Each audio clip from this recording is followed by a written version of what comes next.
rekan-rekan dosen, selamat malam. Dan pada tempat pertama saya mau mengucapkan terima kasih atas kesempatan yang sangat berharga ini. Saya diminta oleh Profesor Adri beberapa waktu yang lalu, dan ketika saya diminta untuk membawakan kuliah online untuk paguyuban dosen UI Katolik, awalnya saya agak grogi karena saya merasa belum mampu untuk bicara dalam forum seperti ini. Tapi saya pikir ini satu sharing dan juga latihan untuk saya. Jadi saya sebenarnya belum menjadi pakar. Jadi saya harap dalam diskusi sebentar kita bisa saling memperkaya. Baik, topik pembicaraan kita pada malam hari ini ialah sekularisme, populisme, dan peran publik agama. Sekularisme secara singkat dikaitkan dengan proses peminggiran agama ke ruang privat yang dianggap irasional. Sedangkan populisme, terutama populisme kanan, ya, itu nampak dalam fenomen di mana agama muncul kembali ke ruang publik, ya, dalam wajah yang intoleran dan anti pluralisme. Ya. Sedangkan di tengah ketegangan antara dua paham ini, sekularisme dan populisme, kita coba merumuskan kembali peran publik agama, peran publik yang toleran, yang pro pluralisme, pro demokrasi, dan pro hak-hak asasi manusia. Uraian ini akan dibagi ke dalam 4 bagian. Pada bagian pertama, saya akan menjelaskan konsep sekularisasi dan sekularisme. Kemudian pada bagian kedua, saya akan bicara sedikit tentang krisis sekularisasi dan populisme sebagai tanggapan atas krisis tersebut. Kemudian pada bagian ketiga, saya akan bicara tentang satu konsep dari Jürgen Habermas, namanya post-sekularisme dan peran publik agama. Lalu diakhiri dengan penutup. Bagian pertama saya akan menjelaskan pengertian sekularisasi dan sekularisme. Dibagi dalam 2 bagian. Bagian pertama itu tinjauan historis, lalu pada bagian kedua nanti saya akan bicara tentang konsep sekularisasi pada era kontemporer, pada era sekarang. Kata sekularisme dan sekularisasi itu secara etimologis berasal dari kata Latin seculum yang artinya zaman. Di dalam tradisi kitab suci kekristenan, terutama dalam surat-surat Rasul Santo Paulus, seculum itu dipakai untuk menggambarkan dunia yang dikuasai oleh dosa. Dunia yang dikuasai oleh dosa. Pengertian yang sama juga berkembang dalam teologi bapak-bapak gereja atau teologi patristik abad pertengahan, ya, di mana abad pertengahan yang melihat seculum itu sebagai dunia yang penuh dosa yang harus dijauh. Ya, jadi seculum adalah dunia yang penuh dosa yang harus dijauhi. Pengertian ini memberikan konteks bagi term sekularisatio, saya kira ini bahasa Italia, dalam hukum gereja Katolik, yang berarti proses di mana seorang rahib yang sudah berkaul kekal meninggalkan biara dan kembali ke tengah masyarakat atau ke tengah dunia. Ya, jadi sekularisatio artinya proses di mana seorang rahib, seorang biarawan, biarawati yang sudah berkaul kekal meninggalkan biara dan kembali ke tengah masyarakat atau ke tengah dunia. Ya, karena itu sekularisasi juga berarti proses penduniaan atau dalam bahasa Jerman Verweltlichung. Lalu dalam perkembangan selanjutnya, sejak perjanjian Westphalia tahun 1648 yang menandai berakhirnya perang selama 30 tahun antara kelompok Protestan dan kelompok Katolik Roma yang menghancurkan seluruh Eropa, term sekularisasi mendapat nuansa politis. Sejak saat ini, sekularisasi juga berarti proses pengambilalian harta kekayaan dan institusi-institusi milik gereja yang kalah perang oleh negara dan penggunaannya untuk kepentingan publik. Ya, jadi sejak perjanjian Westphalia yang menandai berakhirnya perang antara gereja Katolik dan gereja Protestan, dan juga mengawali pemisahan atau pembentukan konsep negara bangsa, adanya pemisahan antara agama dan negara. Lalu pada bagian yang kedua, kita melihat pengertian dari sekularisme. Jadi sekularisme itu berbeda dari sekularisasi. Sekularisme adalah sebuah ideologi, sebuah bentuk yang paling radikal dari sekularisasi. Ya. Sekularisme menggambarkan sikap intelektual yang membebaskan diri dari semua pengaruh agama dan memandang manusia sebagai makhluk yang profan atau makhluk duniawi semata, tanpa rujukan pada yang transendental, tanpa rujukan pada yang surgawi atau relasi dengan Tuhan. Jadi sekularisme sebagai sebuah ideologi itu bersifat anti-religius, dan sekularisme yang anti-religius ini mulai muncul pertama kali dalam sejarah, terutama sejarah peradaban Eropa itu pada abad ke-19. Kita ingat misalnya nama-nama seperti Marx yang mendefinisikan atau mengartikan agama sebagai das Opium des Volkes, candu masyarakat, atau Ludwig Feuerbach yang mengartikan agama atau Tuhan sebagai proyeksi atau ciptaan manusia. Kemudian Friedrich Nietzsche, dia bicara tentang Allah yang sudah mati, God is tot. Jadi itu beberapa pemikir besar, pemikir sekularisme yang ateis. Ya. Lalu pada bagian berikut kita melihat pengertian sekularisme atau sekularisasi pada era kontemporer. Ya. Yang pertama itu sekularisasi dimengerti sebagai proses pemisahan atau emansipasi seluruh ranah kehidupan manusia dari konteks iman Kristiani. Ya, jadi sekularisasi dimengerti sebagai proses pemisahan seluruh atau emansipasi seluruh hidup manusia dari konteks religius, konteks iman Kristiani. Pemahaman manusia tentang dunia dan dirinya diungkap tanpa rujukan pada tawanan nilai dan paradigma Kristiani. Di sini sekularisasi menggambarkan proses raibnya atau hilangnya pandangan dan sistem religius yang berorientasi pada masa depan, pada hidup setelah mati, eskatologis, dan diganti dengan pandangan rasional yang berorientasi pada kekinian, penguasaan alam, penataan sejarah, dan otonomi individu. Jadi dengan emansipasi itu manusia mulai menata dirinya sendiri dan seluruh hidupnya tidak bergantung pada yang transendental, pada Tuhan. Konsekuensinya ialah lahirlah pandangan tentang manusia sebagai Tuhan atas dirinya, Tuhan atas alam, dan Tuhan atas sejarah. Kita dengar, ingat mungkin definisi dari Kant, definisi pencerahan. Dia mendefinisikan pencerahan sebagai keluarnya manusia dari ketidakdewasaan yang disebabkan oleh kesalahannya sendiri, dan ketidakdewasaan karena manusia tidak berani menggunakan akal budinya.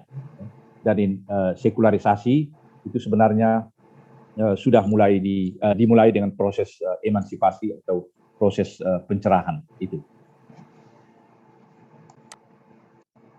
Salah satu prestasi penting dari sekularisasi untuk sejarah umat manusia ialah pemisahan tegas antara iman atau agama wahyu dengan pengetahuan rasional yang berbasis pengalaman. Dan pada tatanan politik, sekularisasi melahirkan konsep negara sekular yang ditandai dengan pemisahan antara agama dan negara.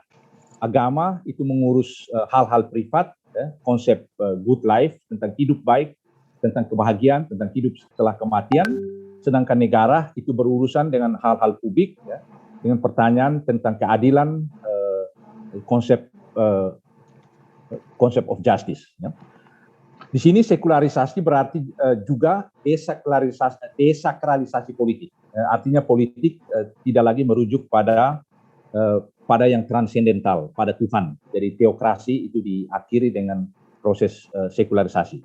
Jadi di sini kita lihat sekularisasi itu sebenarnya bukan sesuatu yang negatif, sesuatu yang positif, karena adanya pemisahan antara agama dan negara, maka manusia bisa hidup dalam masyarakat yang plural tanpa harus terlibat dalam konflik eksistensial satu dengan yang lain. Salah seorang sosiolog terpenting awal abad ke-20 yang pasti kita semua kenal, itu Max Weber, menggambarkan sekularisasi sebagai kekhasan perkembangan masyarakat Eropa dan bentuk khusus dari modernitas, atau ciri khas dari modernitas. Max Weber mendeskripsikan ada 3 aspek penting dari sekularisasi. Yang pertama, itu sekularisasi ditandai dengan bertambahnya dominasi hukum positif dalam penataan kehidupan politik. Jadi kehidupan politik itu tidak ditata lagi berdasarkan otoritas teologis atau teokrasi, tapi ditata berdasarkan prinsip hukum positif. Dan ini prestasi dari sekularisasi. Lalu yang kedua, berkembangnya proses rasionalisasi kehidupan sebagai dampak dari dominasi rasionalis instrumental yang berciri efisiensi. Ya, artinya manusia ketika mendekati dunia, mendekati persoalan, dia tidak lagi menggunakan pendekatan agama atau pendekatan mitis magis, tapi menggunakan akal budinya. Ya, dia menghitung. Lalu yang ketiga, terjadinya proses yang Max Weber sebut dengan istilah Entzauberung der Welt, artinya raibnya daya gaib dunia sebagai akibat dari kritik ilmu pengetahuan, atau bisa diterjemahkan juga dengan proses demitologisasi pendekatan terhadap dunia. Ya, misalnya kalau orang sakit, ya tidak lagi datang ke dukun, tapi datang ke dokter, ya, karena dokter bisa menjelaskan penyakit itu secara ilmiah. Jadi itu yang pertama, sekularisasi artinya proses emansipasi dari macam-macam kungkungan, termasuk kungkungan agama, dan manusia menjadi otonom, manusia menjadi subjek yang otonom yang bisa menata dirinya, menata kehidupan bersama, menata sejarahnya, dan menjelaskan segala sesuatu dari perspektif akal budi. Jadi itu yang pertama. Ya. Lalu yang kedua, sekularisasi itu berarti proses transformasi cara hidup, bahasa dan pandangan Kristiani ke dalam sistem sekular tanpa rujukan pada yang transendental. Ya, dan ini saya mengutip pandangan Max Weber juga. Di sini nilai Kristiani itu ditransformasikan dan bukan dihilangkan. Jadi Max Weber berpandangan bahwa sekularisasi juga ditandai dengan terjadinya proses personalisasi atau individualisasi ekstrim atas kepastian-kepastian iman yang diajarkan agama-agama seperti ditunjukkan di dalam Calvinisme misalnya. Dan contoh yang diangkat oleh Max Weber itu pembentukan suara hati. Jadi dalam proses sekularisasi itu terjadi proses pembatinan nilai-nilai Kristiani, dan proses pembatinan itu menghasilkan antara lain konsep suara hati. Ya. Dan contoh yang dia kemukakan misalnya orang bertindak moral, ya, misalnya tidak mencuri. Pada abad pertengahan orang tidak mencuri, orang merasa bersalah kalau orang lain memergoki dia sedang mencuri atau melakukan kegiatan kejahatan yang lain. Tapi pada abad modern di mana nilai-nilai Kristiani itu sudah mengalami internalisasi, ya, orang berbuat salah dan merasa bersalah bukan karena dipergoki oleh orang lain, tapi karena suara hatinya mengatakan Anda telah berbuat salah. Jadi menurut Max Weber, nilai-nilai Kristiani itu mengalami proses internalisasi dan membentuk antara lain apa yang kita sebut dengan konsep suara hati. Jadi menurut dia konsep suara hati itu adalah sebuah konsep modern. Dan seluruh proses ini berkembang menuju lahir individualitas. Ya, kita tahu tanpa suara hati tidak ada individualitas. Ya.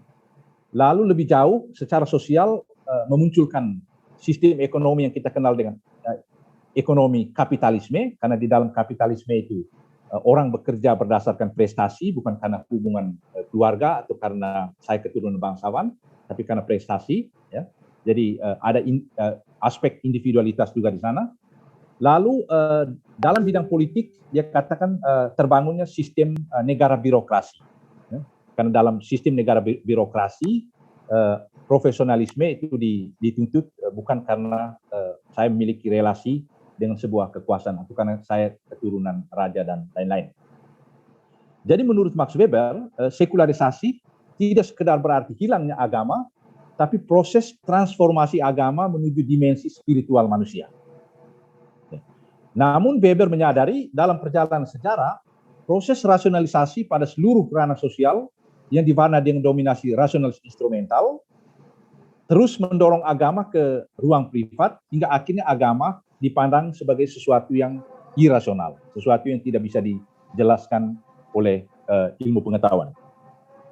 Dan pandangan Max Weber ini cukup lama menjadi rujukan paradigmatis ya, dalam memahami masyarakat dan budaya Eropa modern. Ya. Seolah-olah sudah menjadi konsensus ilmiah bahwa modernitas itu ditandai dengan proses rasionalisasi dunia kehidupan dan kemajuan ilmu pengetahuan yang menggeser agama ke dari ruang publik dan menempatkannya di ruang privat. Dan akhirnya agama dipandang sebagai sesuatu yang irasional, yang tidak layak tampil di ruang publik, dan karena itu tempatnya adalah ruang privat yang gelap dan irasional sekaligus. Ya. Jadi itu bagian pertama, pengertian sekularisasi dan sekularisme. Yang paling penting yang pertama tadi, sekularisasi sebagai suatu proses emansipasi, proses pembebasan dari segala macam kungkungan, entah itu kungkungan agama, kungkungan pandangan hidup, dan juga kungkungan politik teokratis. Lalu pada bagian kedua, sekularisasi berarti terjadi transformasi nilai Kristiani menjadi nilai-nilai sekular. Artinya nilai-nilai Kristiani itu tidak hilang, tapi mewujudkan dirinya secara baru dalam ungkapan-ungkapan yang sekular. Salah satunya misalnya konsep tentang suara hati, konsep tentang individualitas, kapitalisme, dan juga birokrasi. Pada bagian kedua, sekarang kita lihat sedikit tentang krisis sekularisasi dan dampaknya berupa munculnya suatu fenomen yang kita kenal dengan fenomen populisme. Di fase ini, pandangan Max Weber tentang sekularisasi dan proses rasionalisasi yang menandai perkembangan masyarakat modern menuai banyak kritik. Salah satu catatan kritis yang paling penting dan yang akan saya kutip di sini itu berasal dari salah satu filsuf Jerman terkemuka abad ini, namanya Jürgen Habermas. Ya. Ia berpandangan bahwa ada dua model konsep sekularisasi atau sekularisme yang keliru. Ya. Konsep yang pertama itu dia katakan sekularisasi dikenal atau dimengerti sebagai Verdrängungsmodel atau model pendesakan. Ya. Artinya dalam arus sejarah masyarakat modern, agama itu akan lenyap dengan sendirinya dan akan digantikan oleh ilmu pengetahuan dan ideologi kemajuan. Persis posisi ini yang dikembangkan oleh Max Weber dan cukup lama menjadi rujukan ilmiah dalam memahami masyarakat modern. Itu yang pertama, model Verdrängungsmodel tadi. Lalu yang kedua, sekularisasi dipahami sebagai Enteignungsmodel. Model ini memposisikan modernitas dan sekularisasi sebagai musuh agama. Alasannya, sekularisasi dianggap telah melahirkan kejahatan-kejahatan moral, dan sejumlah politisi yang menghendaki Indonesia misalnya kembali ke negara agama untuk menyelesaikan segala persoalan bangsa dapat dikelompokkan ke dalam penganut paradigma ini. Dan Habermas sendiri berpendapat bahwa para teroris atas nama agama, terutama pelaku aksi teroris 11 September 2001, memiliki pemahaman seperti ini tentang sekularisasi dan ingin membangun kembali moralitas agama dengan jalan kekerasan. Kita ingat beberapa waktu lalu ada politisi di Senayan misalnya yang menganjurkan agar menambah jumlah jam mengajar agama atau jam pelajaran agama guna menyelesaikan persoalan sosial seperti korupsi, kemiskinan, dan lain-lain. Dan dalam kacamata Habermas, pandangan seperti ini bisa dikelompokkan dalam model yang kedua, model Enteignungs model. Lalu apa hubungan dengan populisme?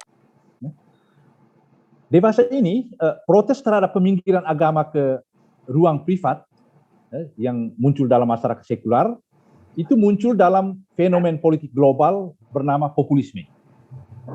Kalau kita bicara tentang populisme, kita ingat nama-nama pada level global seperti Jean-Marie Le Pen, Viktor Orban, Jaroslaw Kaczynski, Robert Fico, dan yang paling terkenal saya pikir Donald Trump. Dan untuk konteks Indonesia, sekurang-kurangnya sejak pemilihan presiden tahun 2014, isu populisme telah memasuki arena pertarungan politik. Kita ingat ketika itu kedua kandidat yang bertarung mengusung dua model populisme nasionalis yang berbeda. Menurut Fedi Hadis dan Richard Robinson, munculnya pemimpin populis di Indonesia itu merupakan ekspresi protes atas persoalan ketidakadilan sistematis yang tidak pernah disentuh dalam 2 dekade demokrasi desentralisasi. Lalu apa itu populisme? Kita lihat pengertian atau definisi populisme. Populisme sebenarnya sebuah konsep yang sangat luas dan sulit untuk dirumuskan dalam definisi yang sederhana dan jelas. Karena keluasan tersebut, populisme dapat secara leluasa menampakkan diri dalam gerakan-gerakan populisme atau ekstrim politik kanan di Eropa Barat, misalnya dalam bentuk partai-partai yang berorientasi etnis dan ultranasionalis di negara-negara Eropa Timur. Ya. Namun di sisi lain juga ia menampilkan diri lewat partai-partai politik berorientasi kiri di sejumlah negara di Amerika Latin. Kendati pun demikian, dalam jangkauan skop pengertian yang begitu luas, masih terdapat sebuah konsensus tentang definisi populisme. Secara umum, populisme dapat dipandang sebagai konsep yang dipakai guna menggambarkan sejumlah aksi terorganisir sebagai tanggapan atas persoalan kesenjangan sosial yang berkepanjangan antara yang berkuasa versus kelompok yang berada di luar kekuasaan, antara kubu yang mendapat keuntungan versus kelompok yang harus membiayai keuntungan. Dan di sini populisme senantiasa merujuk pada gerakan-gerakan masyarakat sipil guna memperjuangkan keadilan sosial dan keadilan politik. Jadi secara singkat, ya, populisme itu mengungkapkan ketegangan antara kelompok yang berkuasa atau the elites, ya, dan masyarakat pada umumnya atau the people. Pada tataran teoritis, Ernesto Laclau coba meringkaskan kompleksitas pengertian populisme itu dalam 4 karakter dasar. Ya. Yang pertama, populisme itu selalu tampil sebagai antitesis kodrati terhadap kelompok status quo atau establishment. Jadi ada 2 kelompok yang bertarung, masyarakat pada umumnya dan juga di sisi lain itu elit yang adalah pemegang status quo atau pemegang pemerintahan, kekuasaan. Lalu yang kedua, populisme itu ditandai dengan adanya ketidakpercayaan terhadap para pelaku politik tradisional.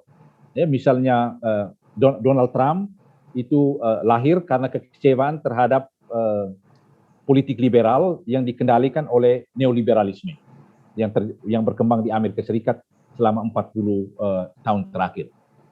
Lalu yang ketiga, tuntutan populisme itu tidak berpijak pada identitas kelas, tapi sense of belonging to the masses. Ya. Jadi perasaan menjadi anggota dari sebuah massa. Ya. Lalu yang terakhir, yang keempat, populisme itu selalu menampilkan disposisi anti-intelektualisme. Kenapa anti-intelektualisme? Karena populisme atau seorang pemimpin populis, dia selalu berbicara atas nama the people, atas nama rakyat kebanyakan, dan dia adalah ekspresi dari rakyat kebanyakan. Karena itu dan dia mengetahui apa yang dipikirkan oleh rakyat kebanyakan. Karena itu diskusi menjadi tidak relevan, perdebatan demokratis menjadi tidak relevan. Karena itu salah satu ciri khas populisme ialah anti-intelektualisme. Jadi populisme adalah suara dari the people yang tertindas, berhadapan dengan segelintir kecil, berhadapan dengan mayoritas masyarakat atau the people. Dan penguasa atau the elites itu dianggap atau dipersepsikan sebagai kelompok yang korup, juga yang tidak bermoral. Lalu mereka yang terpinggirkan itu karena kegagalan demokrasi liberal dalam menciptakan keadilan sosial dan keadilan politik. Ketika demokrasi liberal sekular gagal menciptakan kesejahteraan dan telah memperlebar kesenjangan antara yang kaya dan miskin, para pemimpin populis menggunakan isu-isu politik identitas seperti agama, identitas, ras, lalu konsep nasionalisme sempit untuk menggalang dukungan politik. Dan karena itu populisme juga selalu diwarnai dengan sikap anti pluralisme dan corak iliberalisme. Anti pluralisme karena seorang pemimpin populis dia tahu apa yang dikehendaki oleh rakyat kebanyakan, karena itu pemikiran alternatif itu menjadi tidak relevan. Lalu iliberalisme karena isu-isu yang mereka usung itu selalu berkaitan dengan politik identitas, isu ras, isu agama, isu gender, ya, dan untuk konteks Eropa misalnya isu anti-Islam atau anti orang asing.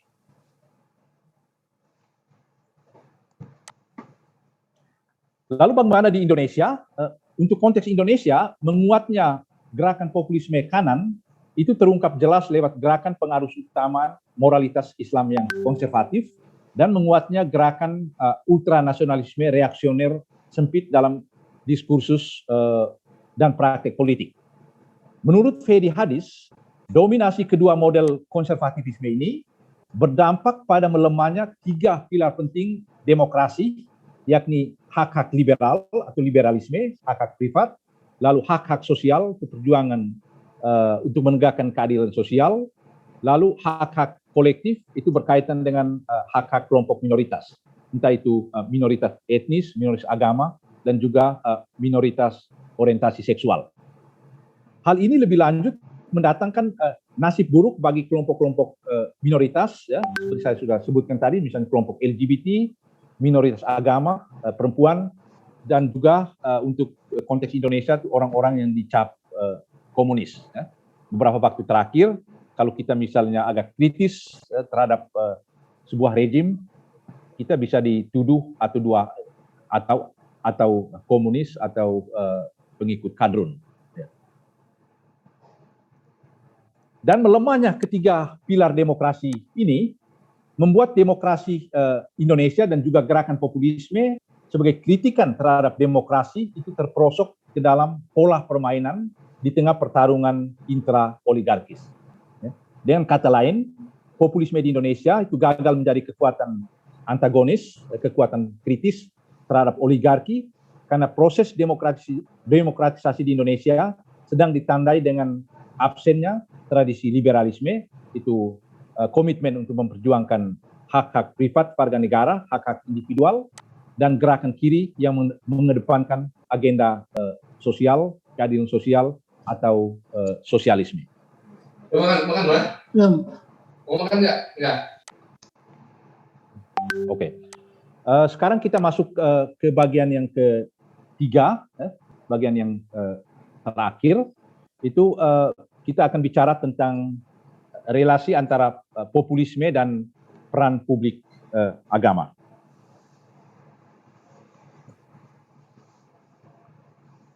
Populisme dan peran publik agama. bukan populisme, tapi sebenarnya post-sekularisme dan peran publik agama. Pertama itu tentang post-sekularisme. Pada bagian kedua tadi, kita sudah melihat kegagalan demokrasi liberal dan sekular dalam menciptakan keadilan dan kesejahteraan sosial.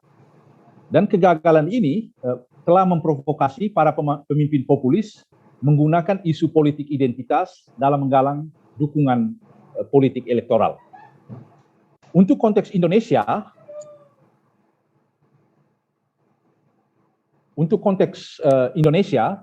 populisme ini ditandai dengan menguatnya konservatifisme dalam tafsiran agama dan juga hipernasionalisme yang berdampak pada melemahnya tradisi liberalisme dan sosialisme yang merupakan pilar penting dalam membangun demokrasi yang sehat dan berkeadilan. Pada bagian ini, saya ingin menganjurkan post-sekularisme sebagai paradigma baru dalam memposisikan peran publik agama guna mengatasi konservatifisme dan mendorong agama-agama untuk dapat berkontribusi bagi peningkatan kualitas demokrasi. Habermas menilai bahwa kedua paradigma tentang sekularisasi, dua model yang sudah diuraikan tadi, itu terlalu sempit dan bertentangan dengan kondisi masyarakat post-sekular, di mana agama dan ilmu pengetahuan bisa hidup berdampingan. Post-sekularisme adalah sebuah revisi sekaligus jawaban atas krisis masyarakat sekular. Habermas mau menegaskan bahwa masyarakat modern sekular harus terus memperhitungkan kelangsungan hidup agama-agama. Meskipun catatan Habermas sendiri sebenarnya bukan seorang beragama, dia mendefinisikan dirinya sebagai seorang ateis metodologis. Dan agama-agama itu terus berperan aktif dalam menentukan arah perkembangan masyarakat. Peran agama terasa mendesak tatkala perjalanan proyek modernitas itu terancam melenceng dari rel yang seharusnya. Ada banyak persoalan moral dalam masyarakat sekular, dalam masyarakat modern yang tidak bisa dijawab dengan menggunakan pendekatan moral, rasional, tanpa rujukan pada agama. Jadi agama itu tetap dipandang sebagai orientasi etis yang paling penting, tidak hanya di masyarakat religius seperti Indonesia, tapi juga dalam masyarakat sekular seperti Eropa Barat. Namun agar agama dapat menjalankan peran emansipatoris dalam masyarakat sekular, maka agama harus berkiprah di ruang publik dan berdialog dengan ilmu pengetahuan. Dan jembatan yang menghubungkan ilmu pengetahuan atau masyarakat sekular dengan agama itu Habermas sebutkan namanya itu common sense atau akal sehat. Ya. Dikatakan iman yang terungkap dalam agama itu dalam masyarakat sekular telah menerjemahkan dirinya ke dalam bahasa ilmu sekular. Dengan demikian, iman bersikap terbuka terhadap setiap bentuk analisa kritis rasional. Ya. Namun hal itu saja belum cukup. Jadi common sense sebagai akal sehat yang menempati posisi menengah tidak bisa secara berat sebelah mendukung ilmu pengetahuan dan mengabaikan peran agama. Jadi common sense sebagai jembatan yang menghubungkan keduanya, dia harus terbuka terhadap agama, tapi juga terbuka terhadap peran ilmu pengetahuan sekular. Ya. Mungkin kita lihat beberapa contoh, misalnya dalam agama, dalam hampir semua agama, saya kira kita dalam kitab suci kita kenal bahasa cinta kasih. Inti kekristenan itu kan cinta kasih. Tapi ketika kita membawa term cinta kasih dalam perdebatan publik, seharusnya kita menggunakan term-term yang bisa dipahami juga oleh kelompok dari ideologi lain. Karena itu dia menganjurkan agar cinta kasih itu diungkapkan dengan bahasa yang lebih publik, ya, seperti misalnya solidaritas atau keadilan sosial atau prinsip subsidiaritas. Lalu contoh lain yang dipakai oleh Habermas itu konsep citra Allah dalam kitab Kejadian bab 1. Ya.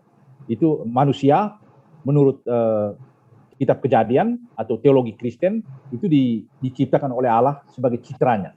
Jadi setiap kita adalah citra Allah. Namun kalau konsep citra Allah ini mau dipahami juga oleh masyarakat dari ideologi lain, termasuk orang ateis, maka Habermas menganjurkan agar konsep citra Allah itu diterjemahkan ke dalam konsep yang sekular. Dan konsep sekular dari konsep citra Allah itu menurut dia konsep martabat manusia. Lalu apa hubungan antara citra Allah dan martabat manusia? Kita tahu dalam teologi Kristen, manusia itu adalah makhluk yang berdosa. Jadi setiap kita pasti pernah dan akan jatuh ke dalam dosa. Namun status keberdosaan kita itu tidak dapat menghilangkan status atau identitas kita sebagai citra Allah. Karena itu di dalam teologi Kristen, teologi Katolik, kita mengenal sakramen pengakuan. Dan dengan sakramen pengakuan, dosa kita itu diampuni oleh Allah. Jadi seberat apapun dosa, kalau kita menyesal, Allah akan mengampuni. Jadi dosa kita itu tidak mampu menghilangkan eksistensi kita sebagai citra Allah. Dan menurut Habermas ini paralel dengan penjelasan tentang konsep martabat manusia.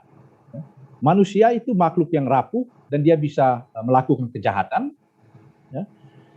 Namun sebesar apapun kejahatan, status dia sebagai seorang pribadi yang memiliki martabat itu tidak hilang. Ergo atau kesimpulannya, atas nama konsep martabat manusia, maka hukuman mati seharusnya ditolak. Karena kejahatan tidak mampu melucuti status martabat manusia itu dari diri seorang subjek atau seorang manusia. Jadi itu contoh bagaimana term-term religius itu bisa diterjemahkan ke dalam term sekular sehingga bisa dimengerti oleh masyarakat pada umumnya yang menganut pandangan ideologi yang lain. Agar dalam setiap usaha menciptakan konsensus rasional, tidak meminggirkan agama secara tidak fair dari ruang publik, dan tidak menutup sumber daya atau potensialitas agama bagi masyarakat sekular, maka pihak sekular pun harus tetap mempertahankan cita rasanya bagi daya artikulasi bahasa religius. Jadi Habermas sendiri sebagai orang sekular, seorang ateis, dia menghimbau rekan-rekannya yang sekular untuk tetap memelihara cita rasa atau rasa keagamaan, agar hidup toleransi itu menjadi mungkin. Karena itu dia menganjurkan agar agama itu tidak disingkirkan ke ruang privat, tapi term-term agama itu diterjemahkan ke dalam term-term yang bisa dipahami di ruang publik. Dalam karya-karya Habermas selanjutnya, dia menggantikan term common sense ini dengan satu term baru yang sebenarnya dia ambil alih dari John Rawls. Itu satu term yang dia beri nama nalar publik atau public reason, atau dalam teks bahasa Jerman öffentliche Vernunft. Dia katakan dalam cahaya nalar publik, agama tidak serta-merta dipandang sebagai sesuatu yang irasional atau ungkapan privatisasi roh yang secara aksiomatis tak memiliki kualitas benar teoretis dan ketepatan praktis.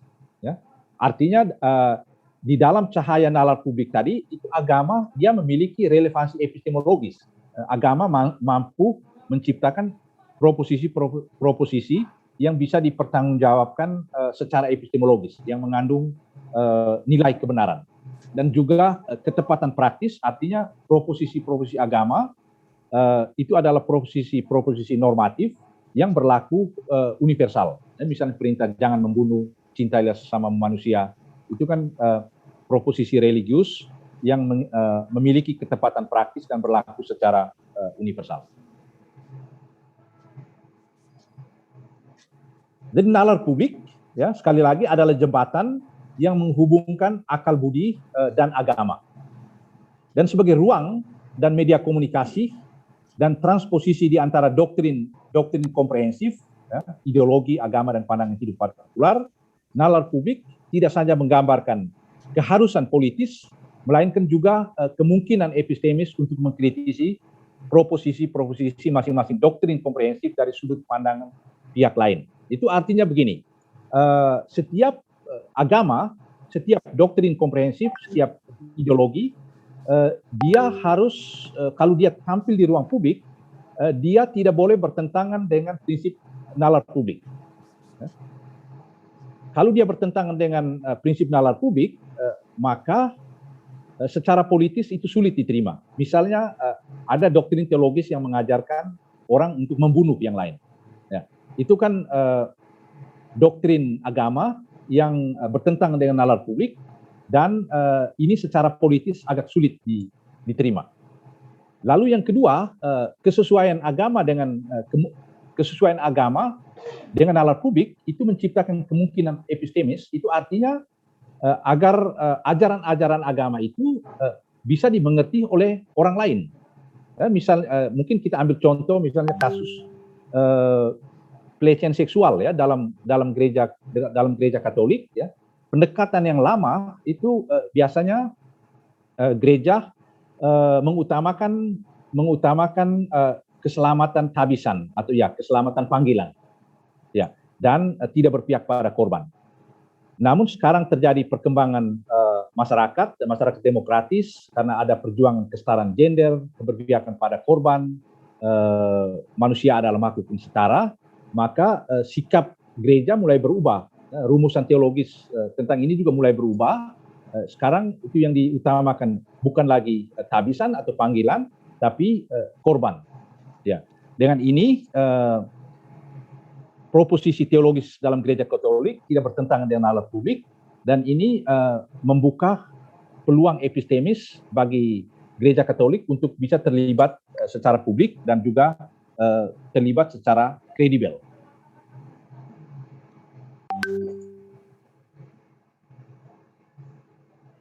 Agar agama mampu menerjemahkan ajarnya ke dalam bahasa nalar publik, ya, maka secara internal komunitas agama membutuhkan sebuah pembaharuan struktural yang membuka ruang bagi proses pluralisasi pandangan agama secara internal. Artinya setiap agama harus menciptakan iklim kebebasan berpikir. Ya, misalnya di dalam gereja Katolik harus dibuka peluang di mana ada macam-macam aliran teologi, dan para teolog dibiarkan berdebat untuk membahas satu hal atau satu pandangan. Dan kita tahu Paus Fransiskus akhir-akhir ini sangat menghargai dan merawat tradisi diskusi dan pluralitas perdebatan teologi di dalam gereja Katolik. Ya, dalam gereja Katolik. Jadi supaya agama mampu tampil secara meyakinkan di ruang publik, maka di dalam agama itu sendiri harus ada kebiasaan untuk berdebat secara teologis, lalu ada ruang kebebasan di mana pluralitas pandangan teologis itu dipelihara dan dirawat. Dan agama-agama juga harus secara kritis merefleksikan kembali sejarah dan doktrinnya. Ya. Lalu refleksi kritis ini membutuhkan bantuan dari metode historis kritis, kritik semantik, hermeneutika, dan ilmu-ilmu sekular yang lain. Dengan kualitas refleksi seperti ini, agama-agama mampu menyampaikan gagasannya di ruang publik dan mengambil bagian dalam proses belajar yang berlangsung dalam konstelasi masyarakat post-sekular. Dan agama seperti ini dia akan mampu membendung dua bahaya yang membahayakan kehidupan bersama. Yang pertama itu intoleransi, dan yang kedua fundamentalisme agama. Intoleransi dan fundamentalisme akan terkikis habis ketika agama mampu merumuskan gagasannya dalam bahasa nalar publik yang melampaui identitas aslinya yang prapolitis dan primordial, dan akhirnya ikut memberikan kontribusi dalam membentuk solidaritas politis dan pasca tradisional yang kokoh dalam sebuah masyarakat yang plural. Dan untuk konteks kita Indonesia, saya kira ini masih menjadi PR bagi agama-agama agar konsep-konsep teologisnya yang parokial, yang tradisional itu mampu diterjemahkan menjadi konsep yang sesuai dengan pandangan nalar publik, sehingga bisa diterima oleh masyarakat yang plural. Oke. Sekarang bagian yang terakhir, kita lihat peran publik agama. peran publik agama ada dua. Yang pertama itu agama dan prinsip toleransi. Agama yang berkiprah di ruang publik serta mampu menerjemahkan potensialitasnya dalam ungkapan nalar publik dapat memperkokoh solidaritas dalam masyarakat plural kontemporer. Bahaya-bahaya sektarianisme, intoleransi dan fundamentalisme agama dengan demikian dapat diatasi. Agama tidak lagi dipandang sebagai pemicu konflik dan tempat bercokolnya ideologi eksklusif, tapi dapat berperan memperkokoh toleransi sebagai pilar penyangga kehidupan bersama yang inklusif. Lalu toleransi juga dituntut ketika perbedaan-perbedaan pandangan etis, religius dan doktrin komprehensif berbenturan, di mana tidak satu kubu pun mampu secara rasional membuktikan bahwa yang lain itu telah merusakkan sendi-sendi dasar kehidupan bersama. Jadi kendati pun terdapat jurang perbedaan mendalam, setiap orang tetap saling menghargai atas dasar norma-norma yang disetujui bersama dan bukan berasal dari satu kelompok saja. Jadi toleransi itu bukan membiarkan kelompok minoritas hidup karena kondisi pluralitas, tapi toleransi itu sebenarnya hak dari setiap individu untuk berbeda, untuk mengekspresikan keunikan masing-masing dan mengekspresikan kebebasannya, tapi prinsipnya atau catatannya tidak bertentangan dengan nalar publik, tidak bertentangan dengan prinsip pluralisme. Postsekularisme memberi ruang agar toleransi diwujudkan dalam proses saling belajar antara agama dan akal budi sekular. Dan ada rumusan yang menarik dari Habermas, bagaimana agama dan akal budi sekular itu harus bekerja sama. Saya kutip dari salah satu bukunya atau salah satu artikel yang dia tulis pada tahun 2008. Nah, itu kutipannya berbunyi demikian. Dia katakan kubu agama harus mengakui otoritas akal budi kodrati sebagai hasil karya institusi ilmu pengetahuan yang dapat difalsifikasi dan prinsip-prinsip egalitarianisme universal dalam hukum dan moral. Sebaliknya, akal budi sekular tidak boleh menempatkan dirinya sebagai hakim atas kebenaran-kebenaran iman, kendati pun dalam kenyataannya akal budi hanya menganggap suatu pernyataan itu rasional sejauh pernyataan tersebut dapat diterjemahkan ke dalam diskursus yang terbuka bagi publik. Ya. Jadi ada dua hal yang dikatakan oleh Habermas di sini. Yang pertama itu agama harus terbuka terhadap karya akal budi yang terungkap dalam ilmu pengetahuan. Lalu yang kedua yang terungkap dalam moral, prinsip moral yang universal, hak asasi manusia misalnya, itu harus dihargai oleh agama-agama. Lalu di sisi lain akal budi sekular dalam hal ini ilmu pengetahuan, dia harus membuka diri terhadap kebenaran-kebenaran iman. Hanya Habermas memberikan catatan dan ini menjadi pokok perdebatan untuk para teologis, para teolog. Dia katakan akal budi hanya bisa menerima pernyataan teologis kalau pernyataan itu rasional. Ya, rasional. Maksudnya rasional bisa diverifikasi secara empiris atau rasional moral itu yang menjadi pokok perdebatan dengan pernyataan Habermas ini.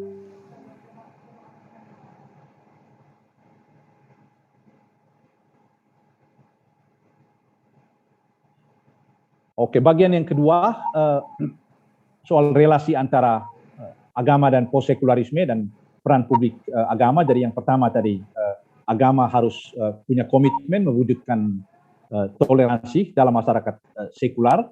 Lalu yang kedua, agama dan privatisasi iman. Kondisi masyarakat postsekular itu merupakan peluang bagi agama-agama dan terutama gereja Katolik dalam menjawabi kecenderungan sekularisme dan masyarakat modern yang mendomestifikasi agama atau bahkan Allah di ruang privat. Allah yang dikurung di ruang privat adalah Allah yang tidak diberi kemungkinan untuk mengganggu atau menggugat kemapanan dan kenyamanan pribadi. Di sini beriman atau hidup gereja dipandang sebagai urusan personal semata, tanpa memperhatikan relevansi sosial politis. Spiritualitas direduksi menjadi kesalahan ritualistik personal, minus keterlibatan sosial, dan pertanggungjawaban sosial. Maka fenomena paradoksal berikut pun bermunculan dan tak terlalu mengherankan. Misalnya, rajin beribadah dan pada saat yang sama korup, ziarah ke tanah suci atau membiarkan sumbangan untuk pembangunan rumah ibadat dengan menggunakan uang hasil korupsi atau keuntungan usaha tambang tanpa NPWP dan yang merusak lingkungan hidup. Jadi ada ambivalensi dalam kehidupan moral seperti itu yang tampak. Ya. Gereja atau agama akhirnya tak lebih dari obat penghibur batin, ya, seperti ditulis oleh teolog Katolik Johann Baptist Metz. Ya, dia katakan agama seperti ini tidak lebih dari sekedar nama untuk impian akan kebahagiaan tanpa penderitaan, obsesi mistis jiwa atau khayalan psikologis estetis tentang ketidakberdondaan manusia. Atau seperti yang tadi saya sudah kutip Marx, agama itu menjadi opium, menjadi candu atau obat penenang. Hal senada juga diserukan oleh Paus Fransiskus untuk umat Katolik sejagat dalam seruan apostolik berjudul Evangelii Gaudium. Paus Fransiskus menekankan pentingnya aspek politis dan keterlibatan sosial dari iman. Keterlibatan tersebut harus lahir dari relasi pribadi dengan Allah yang diperoleh dari hidup doa. Tentang pentingnya hidup doa, Paus Fransiskus menulis, gereja sungguh-sungguh membutuhkan nafas doa yang dalam dan saya sungguh bersuka cita karena di lembaga gereja berkembanglah kelompok-kelompok doa, kelompok-kelompok para pemohon, kelompok-kelompok pembaca sabda Allah dalam suasana doa dan adorasi abadi Ekaristi. Akan tetapi doa hanyalah satu aspek dari kehidupan spiritual. Dia harus diwujud nyatakan dalam tindakan kasih. Selalu ada risiko bahwa saat-saat doa bisa menjadi alasan untuk tidak mempersembahkan hidup pribadi bagi perutusan. Gaya hidup yang menekankan lingkup privat dapat mendorong umat Kristiani untuk lari ke dalam spiritualitas palsu. Hidup doa tanpa tindakan kasih dan keterlibatan sosial adalah sebuah bentuk pelarian. Karena itu, Paus Fransiskus menggarisbawahi pentingnya aspek politis iman. Politik dalam arti perjuangan untuk mewujudkan kerajaan Allah yang membebaskan. Gereja tidak pernah boleh menarik diri dari dunia, tapi harus masuk ke tengah dunia. Gereja harus menjadi gereja misioner, artinya gereja harus mewartakan sabda Allah yang membebaskan. Ia harus mampu mendengarkan jeritan para tawanan, menyembuhkan yang sakit, mengadvokasi para korban yang dirampas hak-haknya, dan menurunkan semua yang congkak dari singgasana kekuasaan, termasuk singgasana imperium ekonomi yang dibangun di atas piramida kurban manusia.